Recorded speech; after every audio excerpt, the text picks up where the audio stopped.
পাঁচ ওয়াক্ত নামাজ পড়া হচ্ছে পাঁচটা নদীর মধ্যে গোসল করার মতো। গোসল করলে যেভাবে শরীরের সব ময়লা চলে যায়, পাঁচ ওয়াক্ত নামাজ পড়লে জীবন থেকে সব গুনাহ চলে যায়। যখন আপনি উযু করার সময় হাত ধোবেন, হাতের গুনাহ চলে যাবে।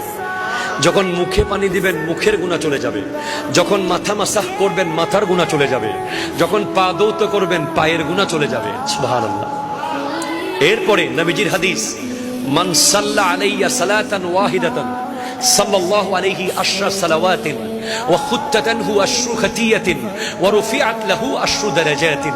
যে ব্যক্তি নবীজির উপর একবার দরুদ শরীফ পড়বে, তার উপর আল্লাহ 10টা রহমত বর্ষণ করবে, তার 10টা গুনাহ অন দ্য স্পট মাফ হয়ে যাবে।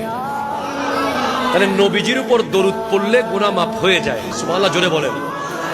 এরপরে নবীজি জানিয়েছেন, আমরা জেনেছি জিক্রুল আম্বিয়া